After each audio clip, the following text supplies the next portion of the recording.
ಶಶಿಯಂತೆ ಪ್ರಾಚ್ವಲ್ಯಮಾನವಾಗಿ ದಿನದಿನವೂ ಒಳಗುತ್ತಾ ಇರುವವರು ನಾವು. ಮಾವನಾಗಿರುವಂತಹ ಮಿಹಿರನ ಆಶ್ರಯದಲ್ಲಿ ಇಷ್ಟು ಕಾಲ ಬೆಳೆದು ನಿಂತವರು ನಾವು. ತಾಯಿಯಾಗಿರುವಂತಹ ಪೂರ್ಣಿಮೆಯ ಆಶೀರ್ವಾದ ಇಲ್ಲ ಅಂತಾದ್ರೆ ಹೀಗೆ ಬೆಳೆಯುವುದಕ್ಕೆ ಸಾಧ್ಯ ಉಂಟು? ಖಂಡಿತವಾಗಿ ಇಲ್ವೇ ಇಲ್ಲ. ಗುರುಮಠಕ್ಕೆ ಸೇರಿದವರು ನಾವು. ಸಕಲ ವಿದ್ಯೆಯನ್ನು ಕರಗತ ಮಾಡಿಕೊಂಡು ಈ ಹೊತ್ತು ಮಾವನ ಮನೆಗೆ ಬರುತ್ತಾ ಇದ್ದೇವೆ. ಸಂತೋಷವಾಗುತ್ತಾ ಇಲ್ವ ನಿನಗೆ? ಖಂಡಿತವಾಗಿ ಹೌದು ಅಣ್ಣ. ಆದಷ್ಟು ಬೇಗ ನಾವು ಮಾವನನ್ನ ಕಾಣ್ಬೇಕಲ್ಲ.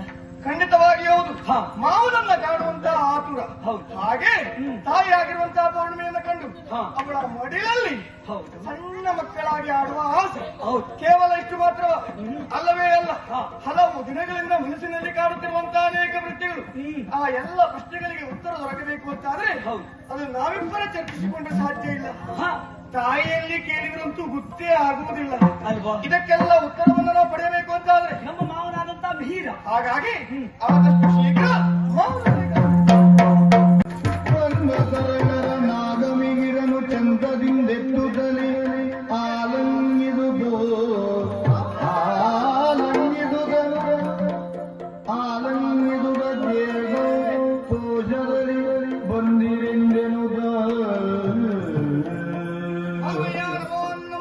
ಒಳ್ಳೆಯದಾಗಲಿ ಮಕ್ಕಳೇ. ಗುರುಮಠದಿಂದ ಈಗಲೇ ಮಾತೆ ಮೌನ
ಬಾಲರನ್ನು ತಪ್ಪಿಕೊಳ್ಳದೆ ದೂರ ಸರಿವಳು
ವರ್ಷಿಸರೋ ಅಣ್ಣ ಶಿಲೆಯ ಸರಿಯ ಬಂದಾಗ ಭಕ್ತಿಯ ಭಾವವು ಮನದಲ್ಲಿ ಮೂಡುತ್ತಾ ಉಂಟು. ಹೌದಣ್ಣ. ಈ ಶಿಲೆಯನ್ನ ತೊಳೆದು ಹೊರಟಿಸಬೇಕು ಎಂಬ ಹಾಗೆ ಮನಸ್ಸು ಹೇಳ್ತಾ ಉಂಟಲ್ಲ. ಹೌದು. ಮನಸ್ಸು ಹೇಳಿದ ಮೇಲೆ ಹಾಗೆ ಮಾಡ್ಬೇಕಲ್ವಾ? ಹೌದಾ? ಹೌದು. ಪೂಜೆಯನ್ನು ಸಲ್ಲಿಸೋಣವೇ?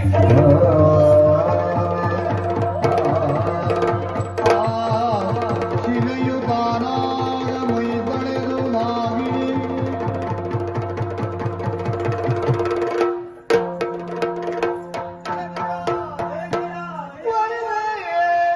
ಬಾಲರೆ ನಿಮಗೆ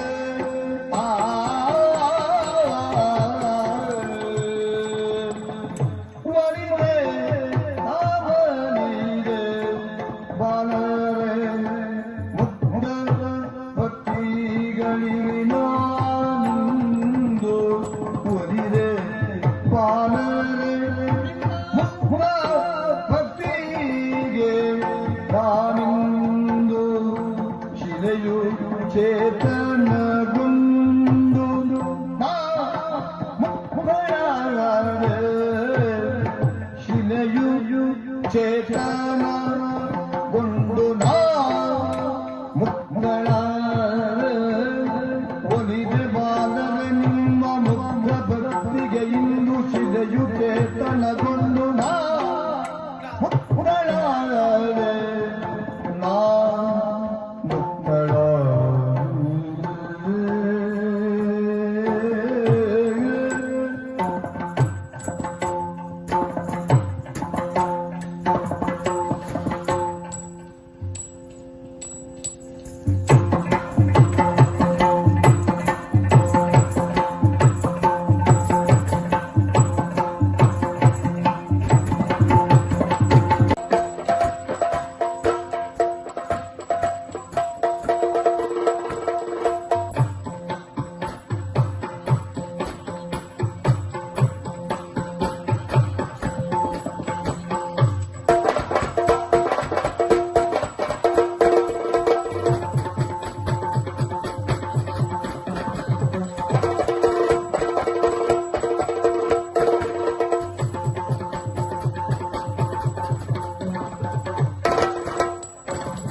ಲಾರಿ ಹಾಡಿದೆ ಹಾಡಿದೆ ಹಾಡಿದೆ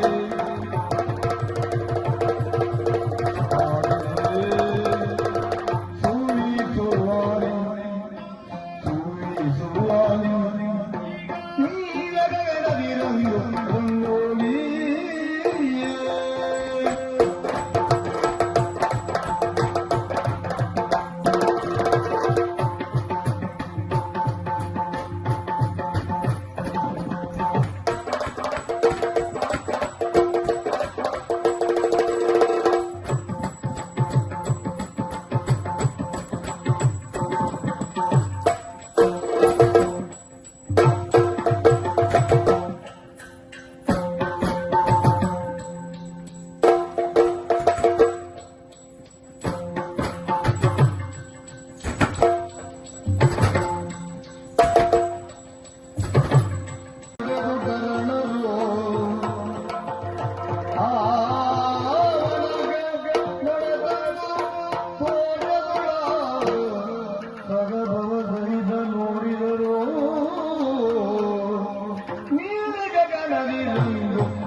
ಕೆಮ್ಮ ಬದುಕು ತಿಳಿಯಲಾಗದೆ ಮಾವ ಮಾತೆ ಮೌನವಿರುವಳು ಮೌನ ಇರುವಳು ಮೌನ ಇರುವಳು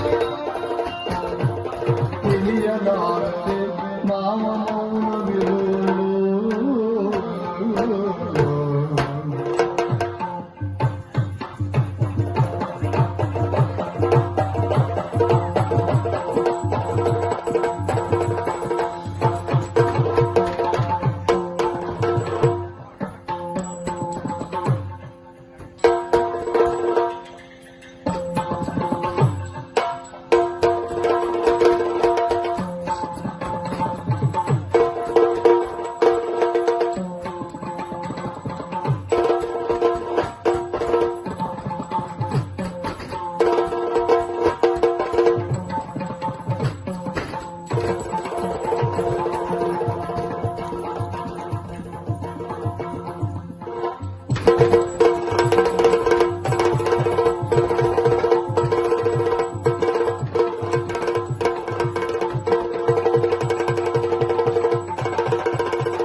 ಮಾವ ಮಾತೆ ಮೌನವಿರುವಳು ಏಕೆ ಮೌನ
ಮಮತೆ ಒಡಲಿ ಅಮೃತವನ್ನು ಸವಿಯಲ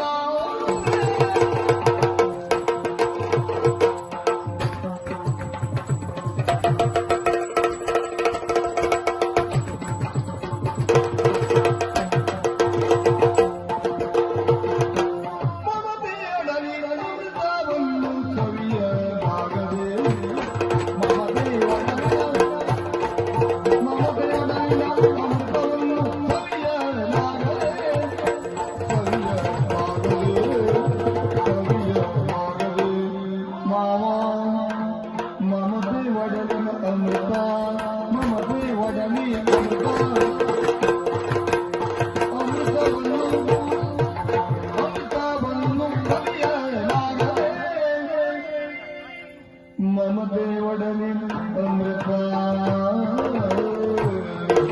ಮಮತೆ ಒಡಲಿ ಅಮೃತ ಮಮತೆ ಒಡಲಿ ಅಮೃತನಾಗದೆ ಮಾವ ಸವಿಯಾಗದೆ ತಮವು ಗುಂಡಿತೆಮ್ಮ ಬದುಕು ಆಗದೆ ತಮವ ಗುಂಡಿತೆಮ್ಮ ಬದುಕು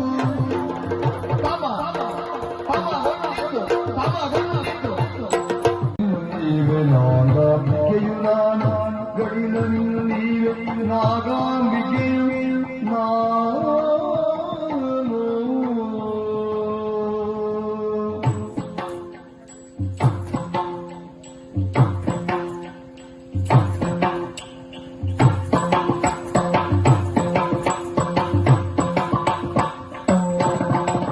ಬಿಡುವಿಗೆಲ್ಲರೂ ನಿಮ್ಮ ಮನದಾಸೆಯೇನು ಗಡಿನ ನಿನ್ನೀರ ನಾಗಾಂಬಿಕೆಯು ನಾವು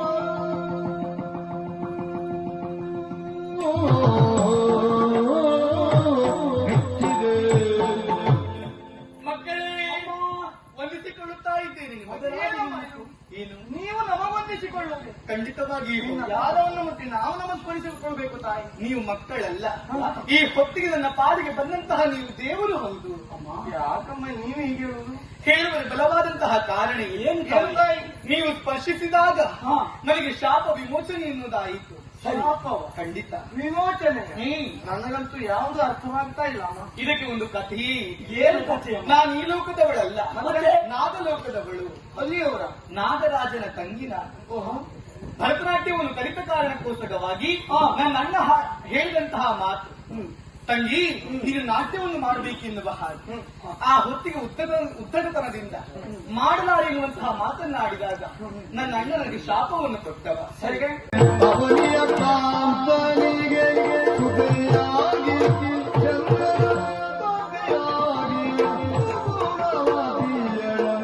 ಚಿಂತೆ ಕಡೆ ಚಿಂತೆ ಪಡದಿರಿಸುತ್ತದೆ.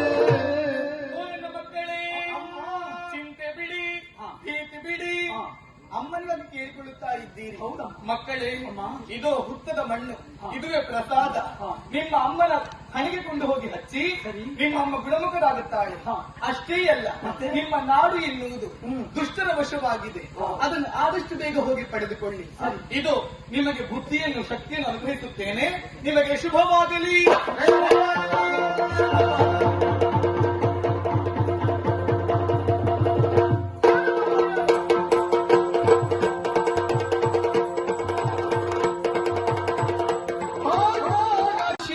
ಎನ್ನುವ ಹಾಗೆ ಆ ಹೊತ್ತಿಗೆ ಶಾಪಕ್ಕೆ ವಿಮೋಚನೆ ಹೇಗೆ ಎನ್ನುವ ಹಾಗೆ ಕೇಳಿದಾಗ ಅಣ್ಣನೇ ಆಡಿದಂತಹ ಮಾತು ಏನು?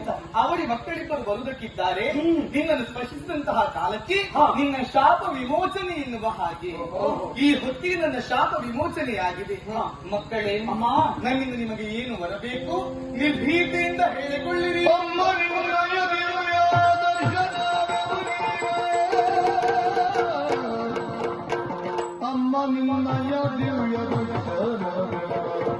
ಜೀವನ ಪರಮ ಪಾವನ